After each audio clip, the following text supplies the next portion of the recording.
Book 9. The Book of Eternal Night. Canto 1. Towards the Black Void. All in her mated with that mighty hour, as if the last remnant had been slain by death of the humanity that once was hers, assuming a spiritual wide control, making life's sea a mirror of heaven's sky.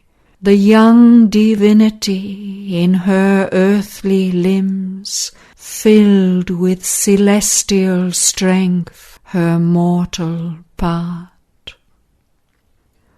Over was the haunted pain, the rending fear. Her grief had passed away, her mind was still, her heart beat quietly with a sovereign force.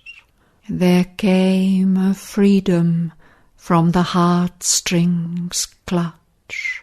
Now all her acts sprang from a Godhead's calm. Calmly she laid upon the forest soil the dead who still reposed upon her breast, and bore to turn away from the dead form. Soul now she rose to meet the dreadful God. That mightier spirit turned its mastering gaze on life and things, inheritor of a work left to it unfinished from her halting past. When yet the mind, a passionate learner, toiled, and ill-shaped instruments were crudely moved. Transcended now was the poor human rule. A sovereign power was there, a godlike will. A moment yet she lingered motionless, and looked down on the dead man at her feet. Then, like a tree recovering from a wind, she raised her noble head. Fronting her gaze, something stood there, unearthly, sombre, grand, a limitless denial of all being that wore the terror and wonder of a shape. In its appalling eyes, the tenebrous form bore the deep pity of destroying gods. A sorrowful irony curved the dreadful lips that speak the word of doom. Eternal night, in the dire beauty of an immortal face, pitying, arose, receiving all that lives forever into its fathomless heart, refuge of creatures from their anguish and world pain. His shape was nothingness made real. His limbs were monuments of transience, and beneath brows of unwearying calm, large godlike lids, silent, beheld the writhing serpent life. Unmoved, their timeless, wide, unchanging gaze had seen the unprofitable cycles pass, survived the passing of unnumbered stars, and sheltered still the same immutable orbs. The two opposed each other with their eyes, woman and universal God, around her, piling their void, unbearable loneliness upon her mighty, uncompanioned soul. Many inhuman solitudes came close.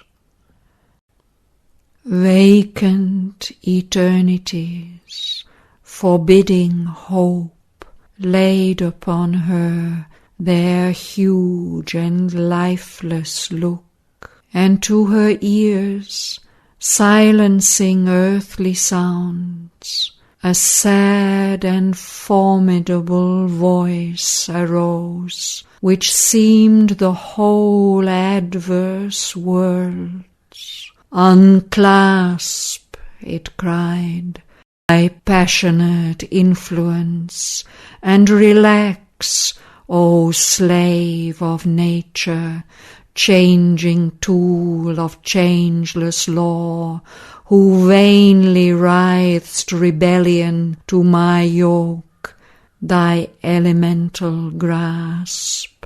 Weep and forget.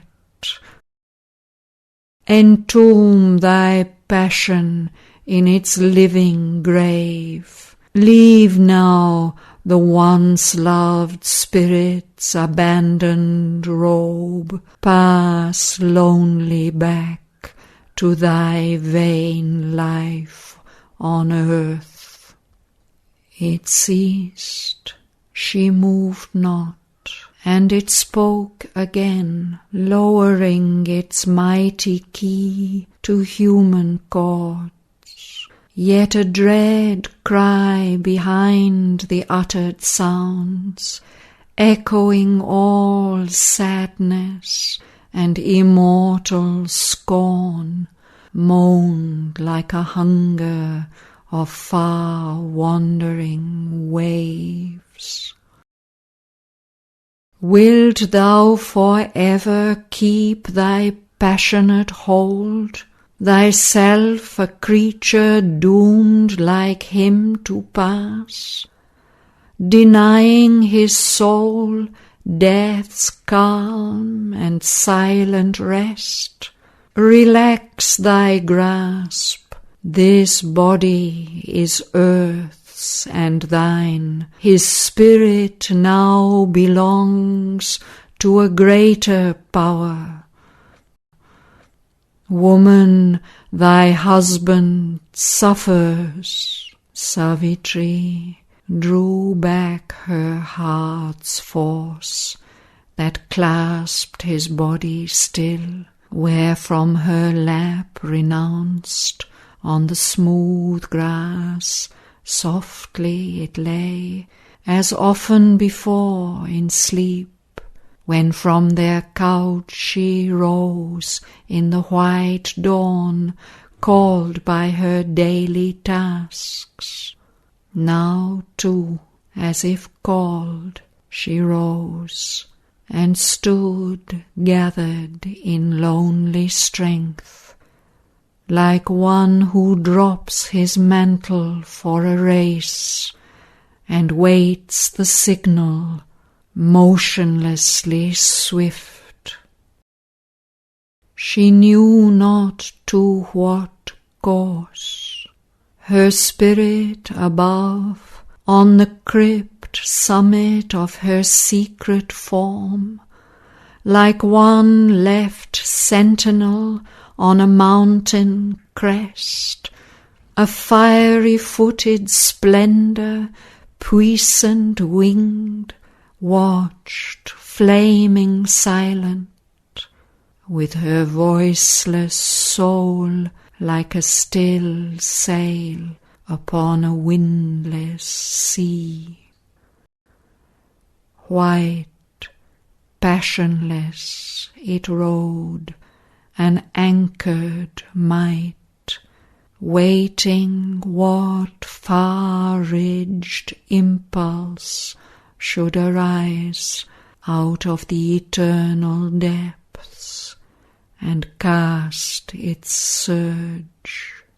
Then Death, the king, leaned boundless down, as leans night over tired lands, when evening pales and fading gleams break down the horizon's walls, nor yet the dusk grows mystic with the moon.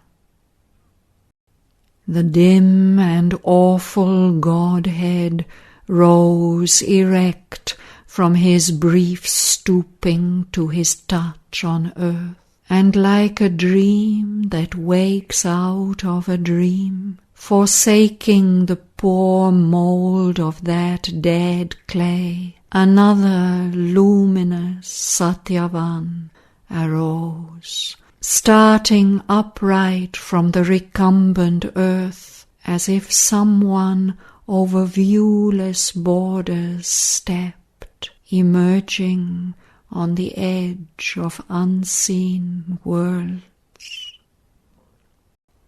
In the earth's day the silent marvel stood between the mortal woman and the god. Such seemed he, as if one departed came, wearing the light of a celestial shape, splendidly alien to the mortal air.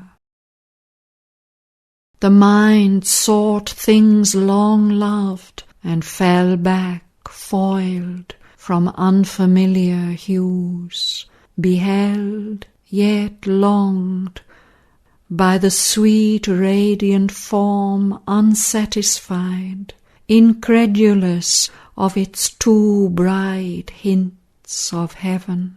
Too strange the brilliant phantasm to life's clasp, desiring the warm creations of the earth, reared in the ardour of material suns. The senses seized in vain a glorious shade.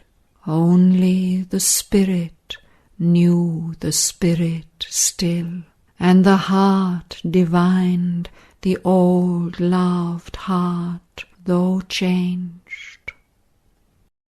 Between two realms he stood, not wavering, but fixed in quiet, strong expectancy, like one who, sightless, listens for a command. So were they immobile on that earthly field, powers not of earth, though one in human clay. On either side of one, two spirits strove. Silence battled with silence, vast with vast. But now the impulse of the path was felt, moving from the silence that supports the stars, to touch the confines of the visible world. Luminous he moved away.